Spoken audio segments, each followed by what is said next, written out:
Last letter from Bastogne. The cold is the first thing that eats at you. It's not the bullets, not the shells screaming through the sky. Those come later. The cold gets into your bones and makes a home there. It turns your fingers into stiff, useless sticks. It makes your breath feel like glass in your lungs.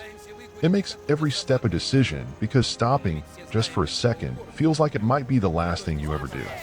Bastogne, they called this place. Some sleepy Belgian town I'd never heard of before, but now I could draw every damn street from memory, every ruined house, every ditch where a man could tuck himself in and pray to whatever god was still listening. December had turned the Ardennes into a graveyard of ice and fire. Snow covered the bodies, but you knew they were there. We were all waiting for our turn. I sat in a half-collapsed barn, my back against a wall that had more holes than brick, my rifle across my lap. The wood felt like ice. My fingers ached even through my gloves, but I clung to the weapon anyway. It was the only thing keeping me warm. The last of my rations sat unopened in my pocket, but I wasn't ready to eat yet. I wanted to save it just in case tomorrow never came. I pulled out a scrap of paper, the last clean piece I had. The ink in my pen had started to freeze, but I warmed it against my chest before scrawling the first words. Dear Emma. I stopped. What do you say when you might never say anything again? Do you talk about the cold, the hunger, the bodies in the snow? Do you tell the truth, or do you lie? I forced my hand to keep moving. The boys and I are holding strong. The Krauts are trying, but they won't take this town from us. We're dug in, like an old oak tree in a storm. Nothing moves us. I listen to the wind howl through the shattered windows. Somewhere in the distance, artillery thundered. The ground shook beneath me. I miss home. I miss your voice, the way you sing while you cook. I miss the sound of the radio playing as you sit in your chair, knitting something warm for me to wear. God, I could use one of your sweaters right now. A bitter smile tugged at my lips. The last sweater she sent me was back in England, stuffed in a duffel bag with everything else I didn't have room to carry. If I had known how cold it would get, I'd have worn every stitch of it. I hesitated again. The candle beside me flickered, the flame barely holding on. I don't know if this letter will reach you. Hell, I don't know if I'll reach you. But if I don't, I want you to know one thing. I don't regret a damn thing. Not joining up, not coming here, not fighting for the men beside me. It's hell, Emma. But at least I'm not alone in it. I exhaled, my breath misting in the frigid air. Outside, I heard footsteps crunching in the snow. Someone was coming. I had to wrap this up. I love you. I always will. Keep the fire burning for me. I folded the letter, tucked it into my pocket, and tightened my grip on the rifle. Because tomorrow was coming, whether I was ready for it or not. The sound of boots crunching in the snow outside the barn was steady, deliberate, not the frantic, stumbling pace of a man running for cover, nor the careful, measured steps of a German patrol. It was the kind of walk that belonged to someone who was too damn cold to move any faster, but too stubborn to stop. I recognized it before I even turned my head. Muggle. He ducked inside through the hole in the wall, shaking the snow off his helmet like a dog shaking off water. His face was gaunt, hollowed out by weeks of hunger, but his eyes still had that sharp, almost amused glint that made it seem like he knew some joke the rest of us weren't in on yet. Still alive, Sutton? His voice was barely more than a rasp, hoarse from the cold and too many days without proper rest. I nodded, tucking the letter deeper into my pocket. More or less. You. McCall snorted and sank down onto the frozen ground beside me, fumbling in his jacket for a cigarette. His hand shook slightly as he struck the match, shielding the tiny flame with his fingers before taking a long, slow drag. He exhaled through his nose, the smoke curling up into the rafters like some kind of ghostly breath. Wouldn't be so bad if it weren't for the goddamn cold, he muttered, flicking ash onto the dirt floor.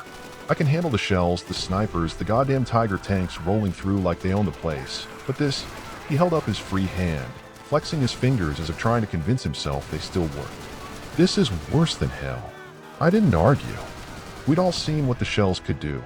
What happened when a man caught a sniper's bullet in the wrong place. But frostbite, it was quieter. It crept up on you, starting with a numbness in your fingers, a dull ache in your feet, until one day you woke up and realized that the blackened tips of your toes weren't a part of you anymore. Any news?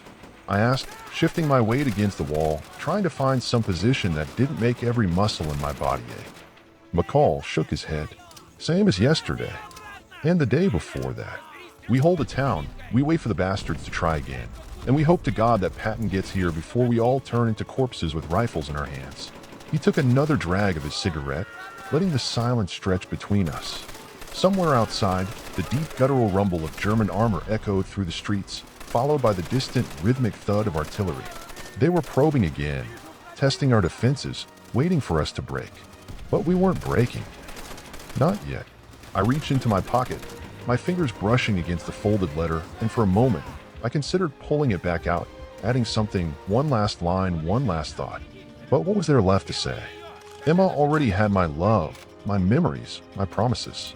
If she ever read this letter, it would mean I had nothing left to give. McCall stubbed out the cigarette on the floor, grinding the ember beneath his palm before looking at me, his expression unreadable. You ever wonder, he said slowly, as if he wasn't sure he wanted to say the words out loud, what it'll be like when this is all over? I swallowed, my throat dry, and forced a smirk. You planning on making it out of here, McCall? He chuckled, but there wasn't much humor in it. I have to. Someone's got to go back and tell people what happened here. Otherwise, who's going to believe it? He wasn't wrong. No one back home could ever really understand us. The cold, the fear, the way the world shrank down to the weight of a rifle and the man beside you in the foxhole. They'd hear the stories, read the headlines, maybe even shake their heads and say, God bless our boys over there. But they'd never feel it. Not really. Yeah, I muttered, shifting the rifle in my lap, my fingers numb against the steel. Someone's got to tell him. McCall nodded, but neither of us said anything else. There was nothing left to say. The candle beside me had burned low, its weak flame barely holding on against the drafts that pushed through the broken walls of the barn. The night outside was thick with the sound of war, the distant crackle of gunfire, the heavy percussion of mortars pounding the frozen earth, the occasional shriek of incoming artillery that made your stomach tighten and your breath catch. But here, in this half-ruined shelter, there was a fragile stillness, a moment carved out of the chaos where a man could almost pretend he was anywhere else. McCall pulled his coat tighter around his shoulders, shifting his weight with a wince. His boots, like mine, were stiff with ice, the leather cracking from weeks of exposure, and his toes had long since gone numb. It was a miracle we were still moving at all. Some of the boys weren't. I had seen them, curled up in their foxholes, hands clenched around their rifles, eyes open but empty, their bodies too frozen to rot. The Germans didn't even have to kill us. The cold was doing the job for them. I reached into my jacket and pulled out the last of my rations, half a chocolate bar, broken and crumbling for being shoved in my pocket too many times. McCall watched as I unwrapped it, his eyes narrowing slightly, but he said nothing. Without a word, I snapped it in half and handed him a piece. For a moment, he hesitated. Then, with a quiet grunt, he took it, turning it over in his fingers as if he had forgotten what real food felt like. He bit off a small piece and chewed slowly, his eyes closing for a second as if trying to stretch out the sensation, the faint sweetness cutting through the ever-present taste of gunpowder and metal that clung to the air. Hell of a thing, he muttered after a while, his voice barely more than a whisper. Men killing each other over a place like this. I didn't answer. There was nothing to say. Bastogne was nothing special. Just another town, another stretch of land that had the misfortune of being caught in the middle of something bigger than itself. The people who had lived here had fled or died or been buried under the rubble of their own homes. The ones who remained, us and the Germans, weren't here because of Bastogne. We were here because of orders, because of duty, because once you start fighting, the only thing worse than the idea of dying is the idea that you might have to live with the shame of running. Outside, the wind picked up, howling through the streets like some hungry animal searching for a weakness. The barn shuddered, the beams groaning under the weight of time and war, and I wondered if the whole damn thing might collapse on us before the Germans even had a chance to try again. Maybe it wouldn't be the worst way to go. Just close my eyes, let the roof come down, and finally let go of the cold that had taken root in my bones. McCall shifted beside me, his breathing slow, steady, his body swaying slightly with exhaustion.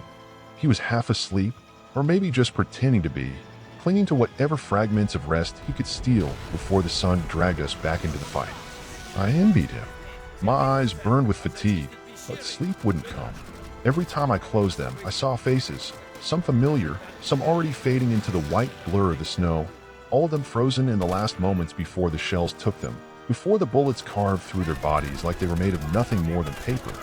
I thought about Emma, about home, about the smell of warm bread drifting through the kitchen, the sound of the radio humming low in the background, the way the light in the house shifted as the day went on, painting long golden stripes across the floorboards.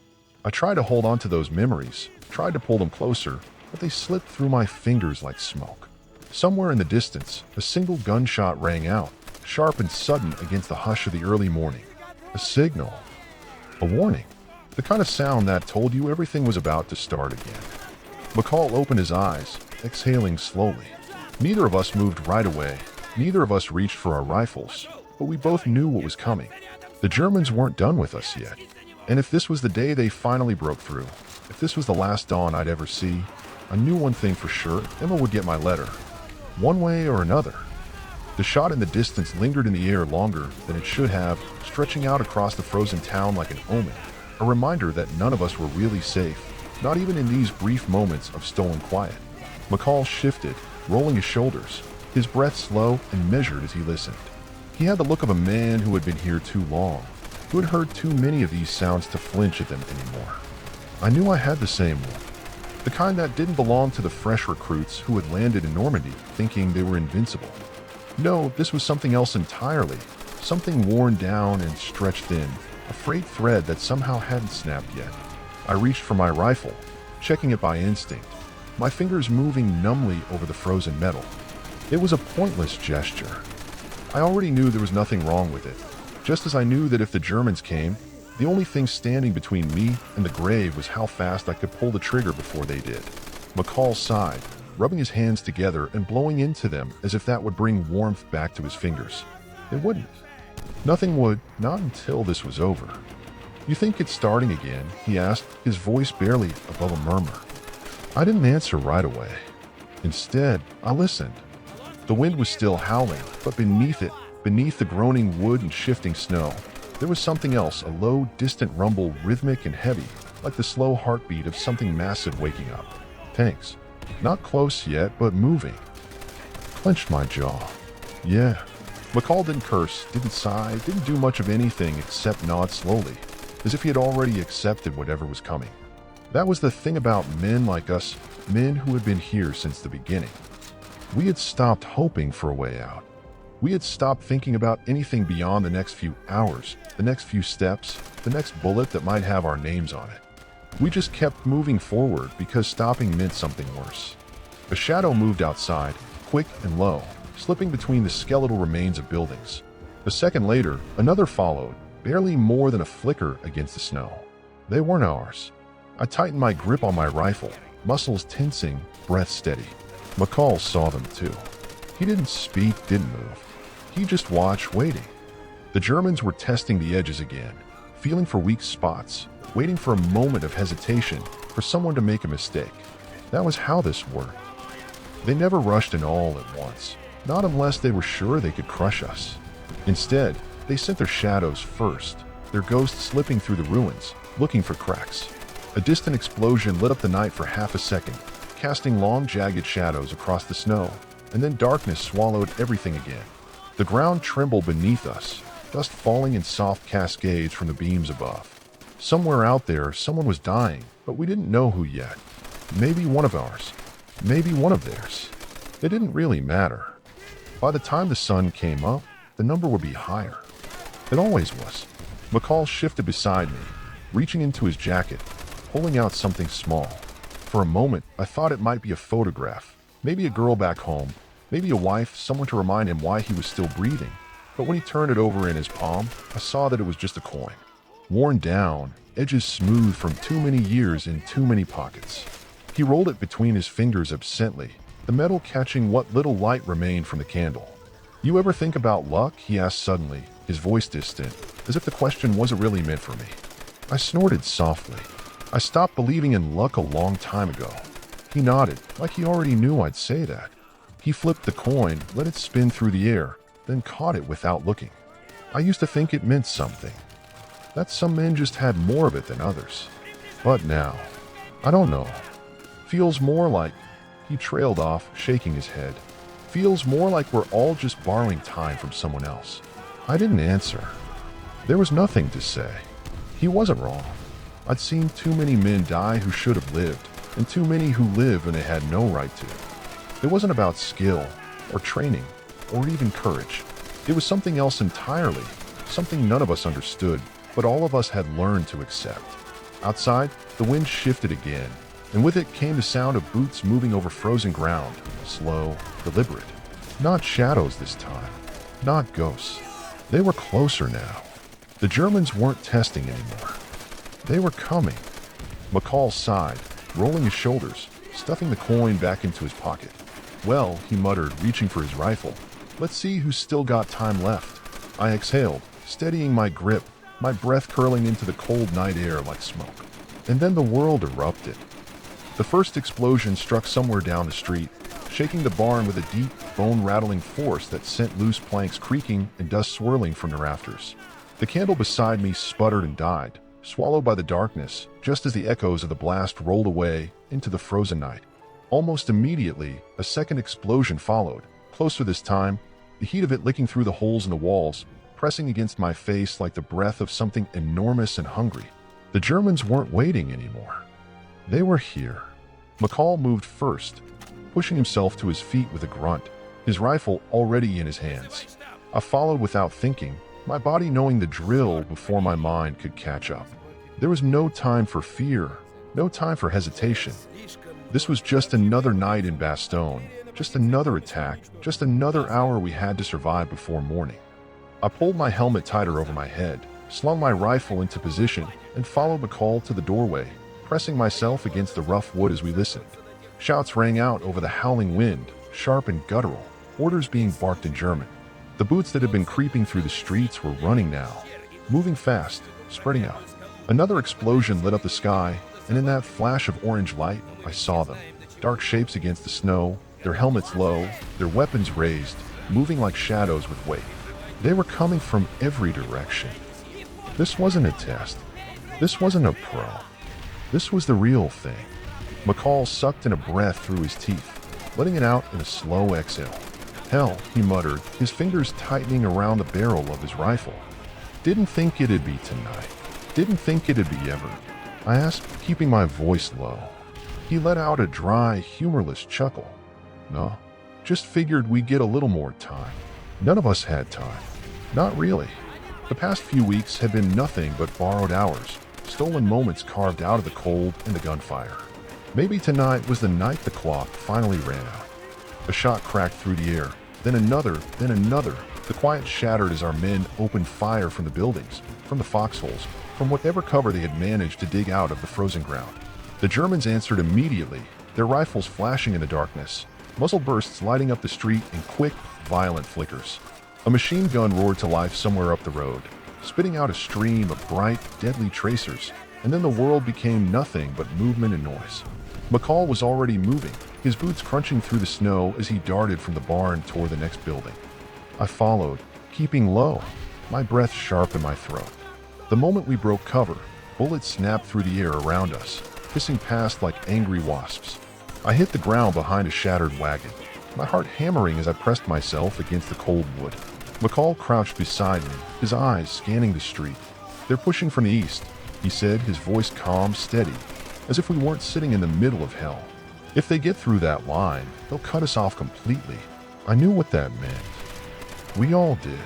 There were no reinforcements coming, no fresh supplies, no reserves waiting to push them back. It was just us, the men who were too cold and too hungry to fight, but would fight anyway, because there was nothing else to do. More explosions. More gunfire. The smell of burning would fill the air, thick and acrid, mixing with the metallic bite of blood and the sharp, choking stink of cordite. Somewhere nearby, someone was screaming short, panicked bursts of sound that cut off suddenly, swallowed by the chaos. I forced myself to breathe, forced my hands to move, forced my rifle into position. A figure moved ahead, dark, fast, ducking behind the wreckage of a truck. German. I didn't think, didn't hesitate. I fired. The rifle kicked against my shoulder, and the figure jerked, twisting as he fell. Another one behind him, barely visible through the smoke. I fired again. Missed. Fired again. This time, he dropped. McCall was beside me, firing too, his expression unreadable, his movements automatic. We weren't men anymore. Not really. We were just weapons, just hands pulling triggers, just bodies holding the line for as long as we could. Minutes stretched into something unrecognizable. The battle blurred together. Gunfire, movement, flashes of light cutting through the dark. I lost track of time, lost track of where the others were, lost track of everything except the cold and the noise and the feeling that any second now, Bullet would find me, and that would be the end of it. And then suddenly, it was quiet. Not completely, there were still distant shots, still the sound of men moving, still the crackle of fire somewhere behind us, but the worst of it was over. The Germans had pulled back or been pushed back, or maybe they had just decided that tonight wasn't worth the effort. I was still alive. So was McCall. We sat there, backs against the wagon, breath coming in hard, ragged gasps. My hands were shaking. I didn't know if it was from the cold or from something else. McCall let out a long, slow breath, tilting his head back against the wood. Well, he muttered. Guess we get a little more time after all. I didn't answer. Instead, I reached into my pocket, my fingers brushing against the folded letter, the paper slightly damp from sweat, from snow, from everything. I pulled it out, stared at it for a moment. Then, without thinking, I opened it, my eyes scanning over the words I had written what felt like a lifetime ago. I had written it to Emma, had poured everything into it, the things I hadn't said before I left, the things I had been afraid to admit, that I missed her, that I dreamed of home, that no matter what happened, I wanted her to know that I had tried to hold on to something good in the middle of all this, that I had believed, even when there was nothing left to believe in.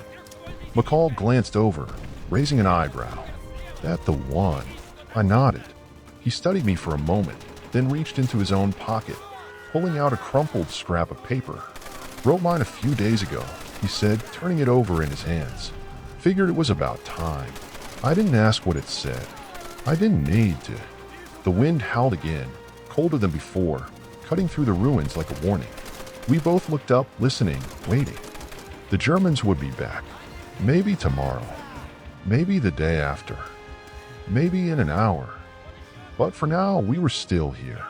For now, that was enough.